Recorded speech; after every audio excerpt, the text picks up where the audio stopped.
5 years later, gets his first touchdown. I'm sure a moment for not only for him that was awesome, but I'm sure for you guys was a pretty special moment as someone who came in with him. 1,000%. Me and that boy have been through so many ups and downs to points like where we just like honestly didn't want to be here anymore, and just to see it, wait and be patient and come to fruition. And he got in the end zone. I think I was more excited than him when he scored. That whole sideline was buzzing. So, it goes to show he's just a good guy.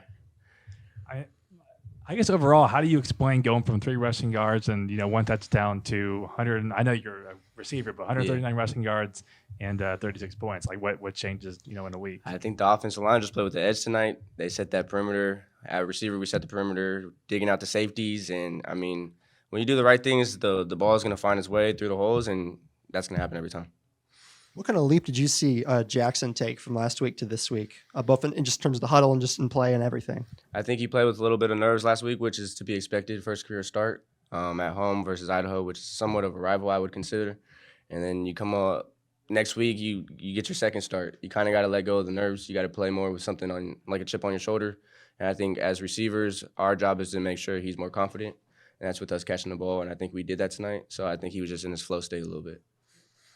Josh, how big was Bobby's safety to just give you guys some juice? And then, I mean, you guys go and score in your next 2 possessions, touchdowns. Offense was clicking after that. What changed there, and what did you notice on those possessions? I mean, both sides of the ball, we feed off each other. So when things like that happen that don't usually happen, I mean, it sets the tempo, and it did, as you said.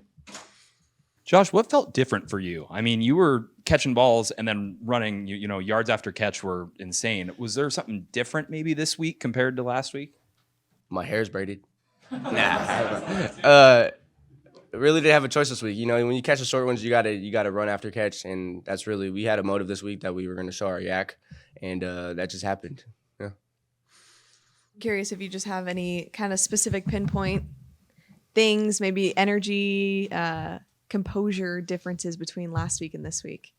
I will say I don't really switch up what I do too much. I will say I play with a little chip on my shoulder. That's where I'm from, San Diego. So they probably had like 20-plus boys on that team, which I grew up with and never lost to, and I kind of wanted to keep that going. So, yeah.